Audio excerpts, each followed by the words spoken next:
Apakah sudah terlihat? Ya, sudah Pak.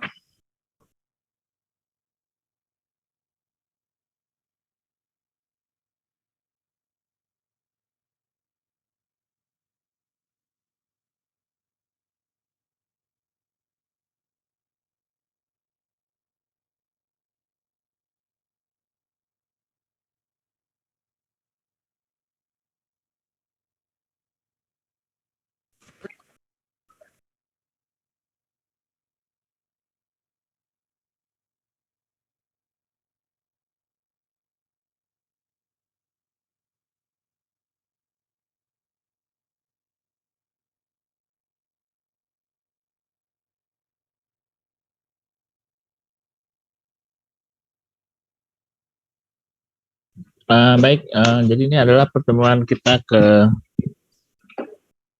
ke-12 kalau nggak salah ya. Jadi kita pastikan lagi. Jadi ini pertemuan kita ke-12 dari 15 pertemuan. Jadi besok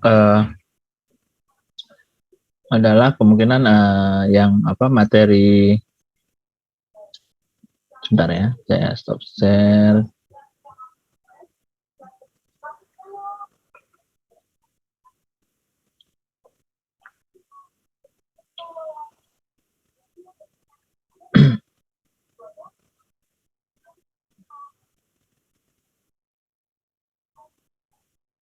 Oh, masih ada 2 kali lagi bahan paparan, kemudian nanti 2 minggu lagi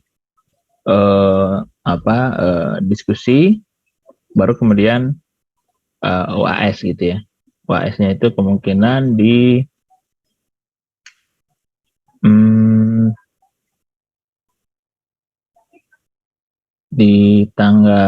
bulan apa ya? Coba saja.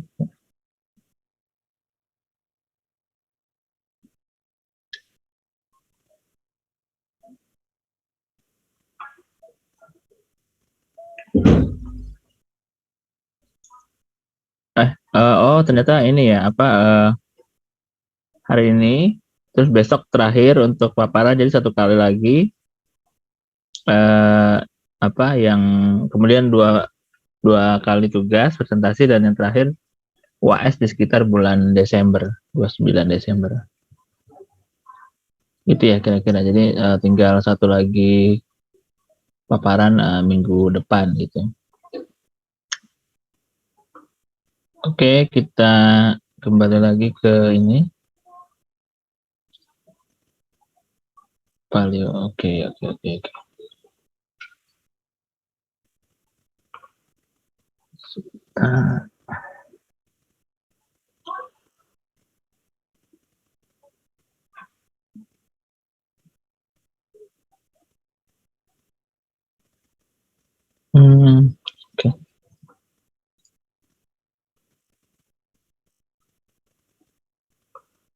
Oke, jadi pada pagi ini kita akan melanjutkan kepada salah satu lagi proxy yang bisa digunakan untuk melihat kondisi masa lalu, yaitu dendroklimatologi ya. Dendro itu artinya berkaitan dengan pohon, atau dikenal juga tree ring ya, yang kalau mungkin lebih banyak orang mengetahui ya, untuk mengetahui kondisi masa lalu dari lapisan atau ring yang ada di batang pohon. Nah, ini adalah gambaran dari tree ring tersebut. Jadi ini contoh pohon yang ada di mana nih? Tree ring dating and dendroklimatologi ya. Ini contoh pohon yang ada di California ya, California. Nah, itu kalau dilihat ringnya atau lapisan dari batangnya itu terdiri dari banyak ini ya, garis-garis ini ya, kelihatan ini. Ada yang tebal, ada yang tipis, tebal lagi, tipis lagi. Ya, ini kalau diperbesar Ini kelihatan seperti yang bawah ini. Ini jenis pohonnya adalah Quercus stellata ya. Nah, ini kelihatan ada yang waktu tebal ini mewakili tahun 1740. Jadi ini 1740, kemudian 1739, 38 ya, mundur ke belakang sampai nanti sini tahun 1735 gitu ya. Ke depan juga sama. Jadi 1 tahun itu ditandai dengan adanya 1 ring. Nah, tingkat ketebalannya ini sangat dipengaruhi oleh tadi kondisi alam atau kondisi iklim yang ada di lokasi di mana pohon tersebut hidup gitu ya. Ini inti dari bagaimana tree ring itu dijadikan sebagai proksi iklim. Nah, ini salah satu gambarannya ya. Prinsip dari pemilihan pohon atau batang pohon yang bisa dijadikan sebagai proksi. Ini dikatakan tidak semua spesies dari pohon atau hutan gitu ya, itu bisa berarti atau berguna dalam dendrokronologi ya. Jadi kita harus benar-benar memilih site yang bagus untuk memaksimalkan atau yang bisa menangkap signal dari lingkungan tersebut. Dalam hal ini adalah iklim gitu. Kalau perbandingannya di ice core itu kan kita harus milih yang di puncak ya, yang pas lengkungan atasnya itu, karena di situ asumsinya tebal esnya itu sangat tebal ya, sehingga dia bisa merekam iklim yang lebih lama gitu. Ketimbang kita memilih misalkan di kaki gunung yang miring gitu ya, itu tidak maksimal. Di sini dikatakan ada complemer versus sensitif, ukuran ya. Kadang ukuran pohon itu juga tidak harus berasosiasi dengan umurnya gitu ya. Kemudian juga ada komersial dan sebagainya. Jadi kalau yang ini tuh completion ring series ya, tebalnya hampir sama. Nah, tapi ini sensitif ring series gitu. Jadi kita sudah memilih yang sensitif ini untuk melihat seberapa sensitif ketebalan ringnya itu terhadap perubahan iklim atau lingkungan yang ada di sekitarnya. Nah, ini salah satu contoh ya teknik pengambilan sampling dari tree ring. Jadi ya kalau yang udah mati gitu ya, kalau udah mati kan ya dipotong gitu ya. Tapi kalau yang masih hidup seperti ini, dia menggunakan sampling yang tidak merusak, menggunakan bor kecil gitu. Jadi nanti masuk ke dalam. Intinya kan dia mengambil tadi ya lapisan-lapisan tadi sehingga nanti bisa diteliti gitu. Tekniknya seperti ini, ada teknik yang tidak merusak lah intinya. Nah, itu tadi kalau pohon yang hidup gitu ya. Nah, ini ada juga contoh mengambil sampel tree ring dari bangunan yang terbuat dari pohon ya. Ini kan kalau dilihat komponen bangunannya kan kayu semua ya. Ya, ini di luar negeri biasanya kayak gini, terutama di Amerika Utara gitu ya, karena kayu dianggap lebih kuat gitu, karena di sana kan nggak ada rayap ya. kalau di Indonesia rumah dari kayu gini ya paling nggak nyampe berapa tahun gitu udah habis dimakan rayap ya. Kalau di sana karena kondisi dingin jadi nggak ada rayap, jadi tahan lama gitu. Dan biasanya untuk wilayah iklim dingin, kalau bangunan yang terbentuk dari kayu malah jadinya lebih hangat gitu ya. Makanya kalau daerah puncak yang dingin pasti biasanya lantainya itu kayu gitu karena lebih hangat. Nah, ini kan sudah mati ya istilahnya kan, tapi kita masih bisa tetap mengambil samplingnya, tapi tentunya kan berarti umurnya bukan lagi dari saat diambil sampelnya kan. Jadi kita harus mengukur dulu dengan carbon dating kapan si tanaman itu matinya kan gitu. Nah, kalau kita tahu kapan matinya ya tahun yang matinya itu yang dianggap sebagai tahun awalnya, tahun dari level tertingginya gitu. Nanti tinggal mundur setahun seterusnya. Gitu ya, kira-kira bisa memahami ya trailing itu ada yang dari tanaman hidup, ada juga yang fosil gitu, atau yang sudah mati. Nah ini contohnya. Jadi dia mengambil dari log ya. Kalau di kita balok lah ya, maksudnya kayu yang udah dijadikan untuk bangunan gitu. Jadi diambil sama stempelnya menggunakan alat yang tadi, nanti kemudian diteliti. Atau dari sini lingkaran-lingkaran irisan-irisan pohon ya kan, bulat gitu. Nah kan kita bisa lihat tuh suka ada lingkaran-lingkarannya kan. Nah ini pohonnya di white oak di Arkansas ini. Gitu ya kira-kira.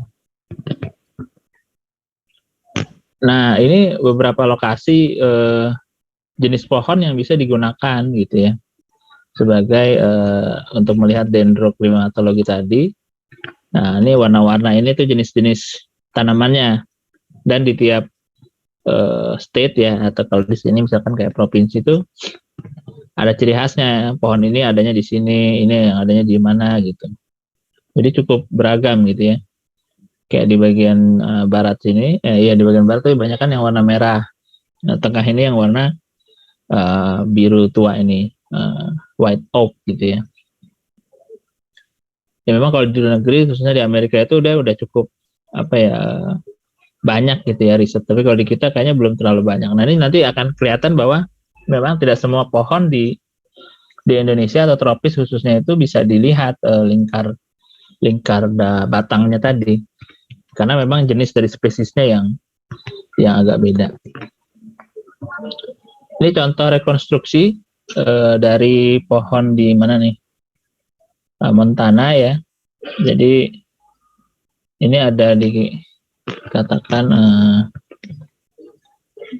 PDSI ya. PDSI itu saya nggak terlalu hafal singkatannya, tapi mungkin nanti bisa di searching.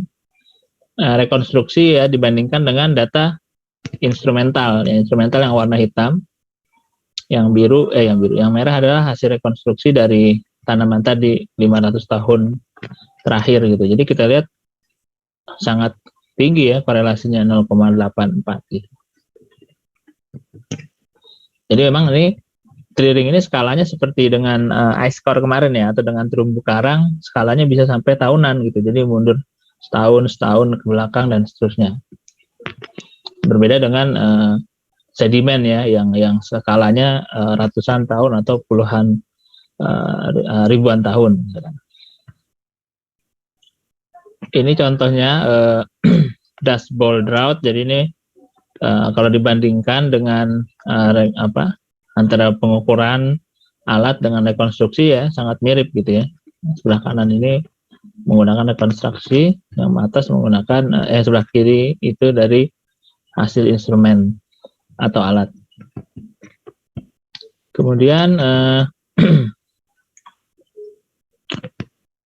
next, oke, sorry. Nah ini contoh juga di White Mountains, pohon Pinus longaiva ya. Jadi ini juga ini di paper tahun 2004. Yang paling atas itu dari tahun 800 sampai tahun 2000 ya. Hasil rekonstruksi dari tadi. Ini menunjukkan adanya kalau diperbesar ini sejak tahun 1900 sampai 2000 tuh ini terlihat ya bahwa ada kekeringan, dan di pohon ini pun juga mencatat itu gitu. Nah, ini hasil rekonstruksi juga beberapa kekeringan yang terjadi ya, 10 kekeringan terparah ya istilahnya di Amerika itu sejak tahun berapa nih, 900 ya sampai tahun 1962 gitu. Nah ini juga ini yang terbasah gitu ya. Kalau tadi terkering, ini terbasah gitu. Jadi bisa dibuat hanya dari indeks atau data-data dari tree ring. Nah, ini yang menarik sebetulnya, ini adalah pohon apa namanya, di daerah California, sungai West Walker River ya. Jadi di sungainya itu ada pohon tumbuh gitu ya. Nah, kan sebetulnya jarang ya pohon tumbuh di sungai kan ya, artinya bekasnya kan. Nah, ini tuh diperkirakan dia hidupnya tuh dulu saat medieval mega drought gitu. Ya pas apa namanya, mungkin saat medieval warm period itu ya. Jadi saat itu mungkin sungainya kering gitu ya kan, sungainya kering sehingga memungkinkan untuk tanaman untuk tumbuh. Nah, tapi sekarang karena sudah tidak kering lagi dan ada apa air, jadi akhirnya sungai di dalam air apa pohon di dalam sungai gitu. Jadi dan itu bisa terlihat dari apa kandungan dari tree ringnya tadi, silakan diteliti lebih lanjut. Nah ini petanya ya, monitoring peta di Amerika ya, ini menggunakan apa data instrumen gitu ya, ini dibuat oleh NCDC NOAA. Nah kalau yang kanan bawah ini di tahun abad 17 ya, di tahun 1666 1601, jadi ada suatu kemiripan gitu. Nah mungkin ada juga hal-hal yang bisa dibandingkan seperti analogi ya, kan kadang-kadang kita di BMKG juga membuat prediksi berdasarkan analogi. Jadi misalkan perakiraan tahun ini itu akan mirip dengan tahun berapa berdasarkan analogi, ya kan? Itu kan yang selama ini juga kita sering lihat. Nah ini contoh lain di mana nih? Four Hole Swamp, South Carolina. The site selection principle is species dependent. Nah jadi pemilihan lokasinya itu tidak bergantung atau bergantung pada jenis tanamannya ya. Ini contohnya di mana nih, Bold Cypress nama pohonnya ya. Jadi ini yang sebelah kiri itu yang sumbu X yang atas ya, itu observe precipitation. Yang kiri atau sumbu Y-nya itu reconstruction ya. Jadi sangat tinggi korelasinya. Kemudian yang sama ya. Jadi ini yang atas dari tahun 1890 sampai 1980. Yang bawah itu lebih lama lagi, dari tahun 400 sampai dengan 2000. Ya, jadi memang bisa sangat high resolution ya kalau dilihat secara detail gitu data dari tree ring ini. Ini contoh lain di pohonnya sangat besar gitu ya, sangat besar sekali. Taxodium di Virginia ya, di Lost Colony Drought ya. Kita bisa ngitung nih tahun 15531, hitung aja per garis ini. Kita bisa menghitung secara kasat mata gitu ya, ataupun dengan menggunakan mikroskop kalau memang dia sangat kecil sekali. Bahkan bisa menangkap beberapa kondisi kekeringan. Jadi kalau kekeringan dia sangat tipis sekali gitu ya. Dan sebaliknya. Bahkan kondisi El Nino, La Nina juga bisa dilihat dari situ. Nah, ini juga contoh subfosil ya. Bold Cypress itu jenis spesiesnya. Ini sampai berpotensi sampai dengan zaman Pleistosin. Pleistosin itu kan berapa puluh ribu tahun yang lalu ya. Gitu fosil ya. Jadi dia mungkin dari dalam tanah diambil. Nah, itu bisa diteliti. Apakah dia bisa merekod data sampai Pleistosin itu seingat saya puluhan ribu tahun yang ratusan ribu tahun yang lalu ya, jadi bisa lebih lama. Kemudian ini jenisnya juga, jadi foto yang sebelah kiri tahun 1985, yang kanan tahun 2005 ya, pohonnya masih ada gitu, jadi kita bisa lihat. Ini juga interglacial cypress swamp di Washington DC. apa nih istilahnya petanya lah, di mana sih dulu apa rawa. Jadi dulu katanya rawa nih, yang warna-warna putih ini rawa. Sehingga kita bisa lihat dulunya itu seperti apa gitu. Kemudian, nah ini di daerah South Carolina, jadi kita lihat ada pohon yang tebal sekali. Nah ini diketahui sebagai kayu tertua di bumi, ya nih di Kanada, umurnya 30 sampai 50 juta tahun, ya. Jadi memang dia bisa menangkap ini interglasial. Jadi justru 120.000 tahun yang lalu dia bisa menangkap gitu adanya apa kondisi sebelum las glasial maksimum. Umurnya sekitar 50 tahun, including tuh. Jadi banyak beberapa uh, pertanyaan yang bisa digali dari data ini. Ini katakan tree ring dari 25.000 tahun yang lalu, ya. Jadi memang bisa terrekord. Nah, di satu sisi mereka juga bisa menangkap tadi jika pernah terjadi kenaikan muka laut, ya. Kan di zaman interglasial, ya, sebelum Ice Age dulu kan juga pernah naik gitu, ya, permukaan laut, kemudian saat Ice Age turun, kemudian sekarang naik lagi gitu. Nah, karena pohonnya itu hidup di masa sebelum Ice Age, jadi dia merekord data-data seperti ini, sehingga bisa melihat atau merekonstruksi perubahan tinggi muka laut di masing-masing lokasi. Nah, ini contohnya, ya. Ini tahun 1550 di sini, kita bisa hitung nih satu-satu ke belakang gitu. Saya dulu waktu di sekolah di luar itu pernah ada kayak museum gitu, ya. Ada nih log kayu seperti ini gitu. Jadi bahkan saya berdiri pun itu kayunya itu lebih lebih lebar lagi dari saya berdiri itu. Jadi memang umurnya sangat sangat tua sekali gitu. Jadi itu menjadi salah satu ini di museum di museum tertentu. Saya nggak tahu kalau di sini itu apakah ada yang seperti itu atau tidak gitu, ya. Kalau nggak salah, ya.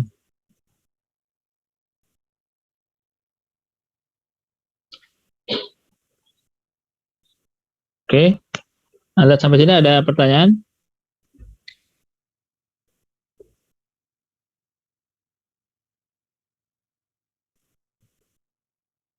Mungkin belum ada, Pak. Oke. Kita next.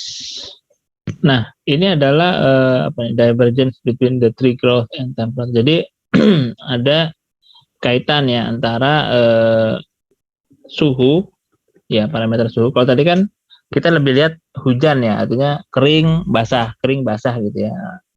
Kalau ini bisa juga dikaitkan dengan temperatur gitu. Jadi di sini eh, sebelum tahun berapa tuh? 1960-an, ya, itu masih ada pola, ya, antara rata-rata suhu bulan April sampai September dengan tebal dari ringnya itu, ya, kalau kita lihat. Tapi setelah tahun 1960, ya, ini mulai ada divergence, namanya, ada divergensi, ya, artinya nggak lagi sesuai gitu. Nah, ini mungkin ada beberapa faktor, bisa saja kan ada beberapa faktor iklim lainnya. Mungkin setelah tahun 1960 itu ada faktor lain yang dominan sehingga temperatur tidak lagi menjadi indikator gitu, ya, bahwa ketebalan dari ringnya itu dipengaruhi oleh suhu, ya.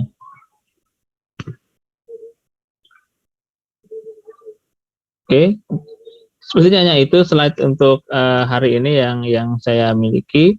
Mungkin kalau tambahan lain yang saya bisa sampaikan adalah bahwa mungkin nanti ini bisa juga dicari, ya, artinya di kelompok yang fokus pada tree ring, itu mungkin bisa mencari beberapa paper atau riset yang sudah pernah ada atau publish tentang yang ada di Indonesia gitu ya.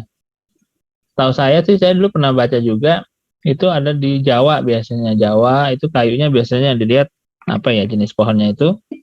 Nah itu bisa melihat itu. Tapi sekali lagi kalau di tropis itu katanya itu garis-garis ya. Kalau tadi kan garisnya kelihatan sangat jelas ya, garis gitu. Nah kalau di Indonesia itu garisnya itu nggak clear gitu, nggak apa ya, nggak, garisnya nggak firm. Jadi kalau ngitung itu kalau dia udah makin kecil udah susah gitu. Nah itu makanya menjadi salah satu kendala menggunakan parameter atau menggunakan proxy tree ring di Indonesia gitu. Jadi karena jenis pohon yang ada di kita kan ini kebanyakan hutan hujan tropis ya. Jadi pohonnya itu apa ya, beda dengan yang ada di Amerika tadi. Kedua tadi mungkin karena hujannya sangat banyak gitu ya. Jadi garis pembatas ring-ringnya itu nggak clear, sehingga kalau hanya mengandalkan tebalnya saja atau garisnya saja itu agak susah untuk menghitung tahun atau mengekstrak data iklim dari tree ring di tropis ya. Jadi nggak hanya di Indonesia, di tropis, misalkan di Brazil juga itu akan sama. Nah salah satu yang digunakan adalah dengan ini isotop juga ya. Kan kita kemarin udah belajar ya, isotop dari es, isotop dari koral ya, terumbu karang. Itu kan dia melihat oksigen 18-nya kan dari air. Intinya kan ngelihatnya dari air ya. Kalau es dari air ya, H2O, tapi kalau di terumbu karang itu dari kalsium karbonat yang ada di lapisan-lapisan karang ya. Nah kalau di sini di pohon, di batang pohon kan dia juga mengandung air gitu kan. Nah itu nanti bisa diambil, jadi diambil sampelnya sedikit, kemudian dimasukkan lab, dipisahkan antara oksigen 18 dan sebagainya, kemudian dihitung apa namanya ininya apa isotopnya, sehingga nanti didapatkan series dari isotop tadi gitu.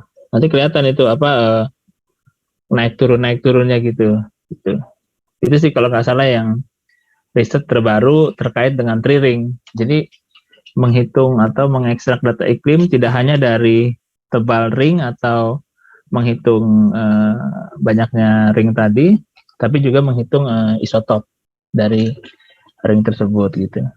Nah ini mungkin nanti bisa dibahas di pembahasan kelompok yang fokusnya kepada tree ring. Mungkin itu sih dari saya. Ada lagi atau mungkin ada pertanyaan selain, mungkin nggak harus yang hari ini gitu ya. Silakan jika ada.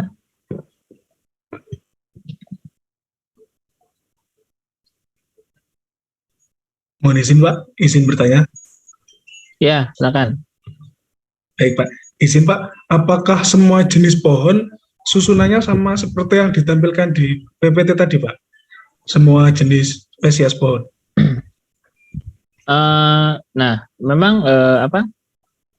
Ya tentunya yang lebih memahami ya ahli biologi ya, biologis tentang pohon itu sendiri. Tapi kan kita tahu juga seperti halnya hewan ya, pohon juga kan punya spesies, punya apa jenis kayu dan sebagainya. Jadi kalau ditanya apakah sama semuanya seperti yang tadi ditampilkan, jawaban saya sih lebih cenderung ke tidak ya. Karena tadi nggak, walaupun kita juga kalau kita tebang pohon gitu ya kan kelihatan ya ada garis-garisnya kan.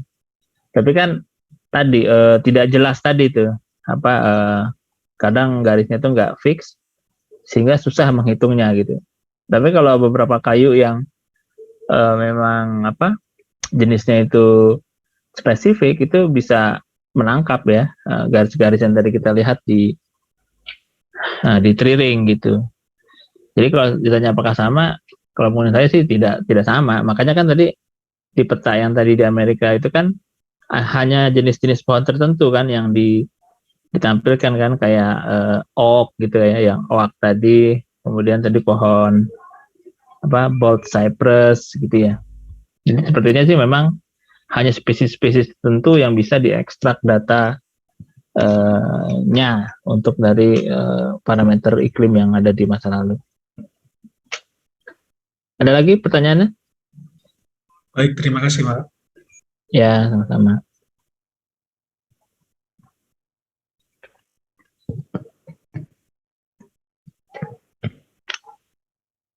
Silakan jika ada lagi.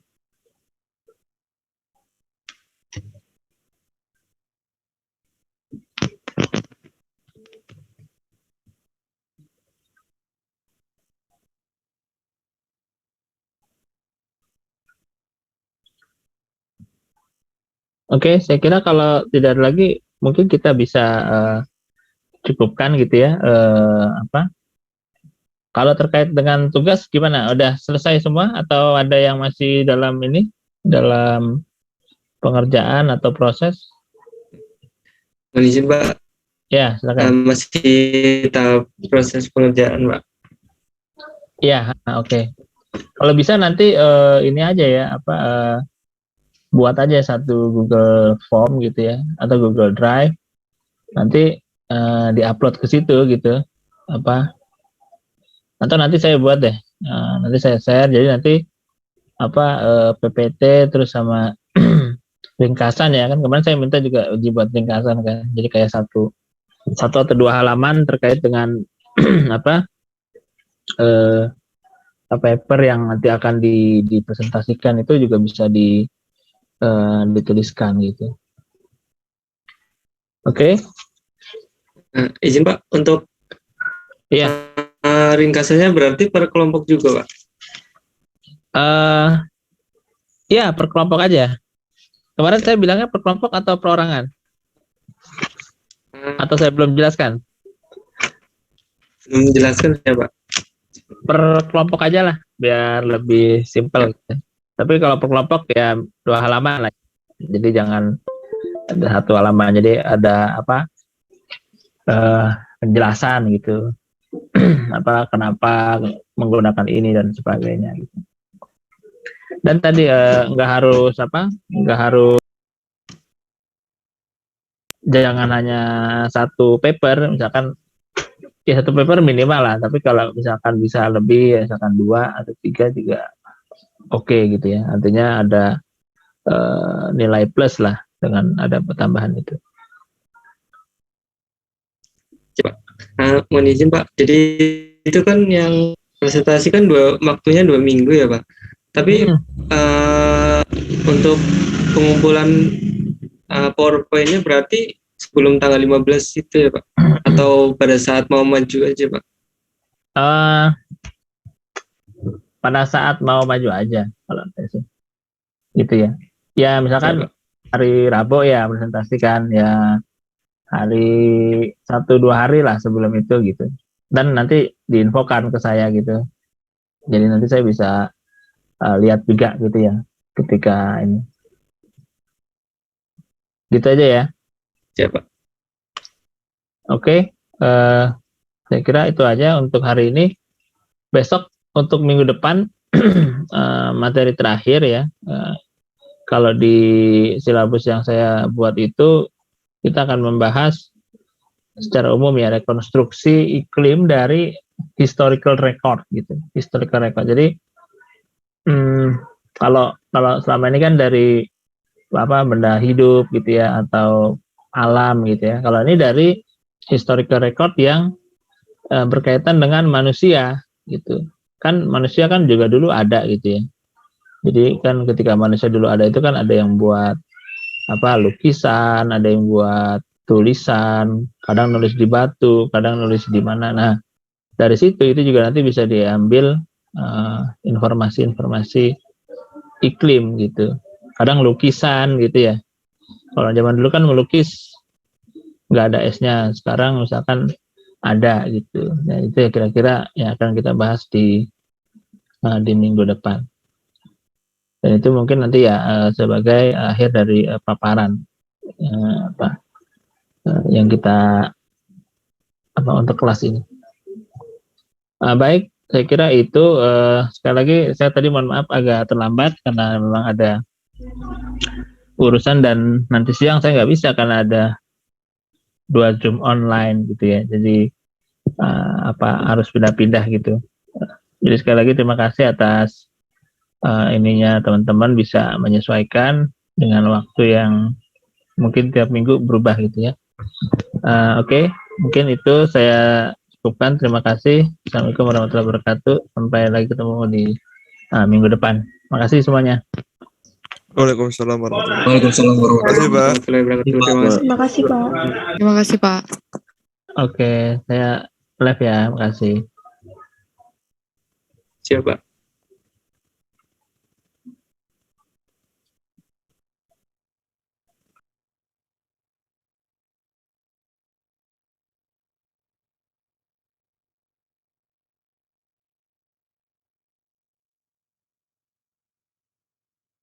Udah.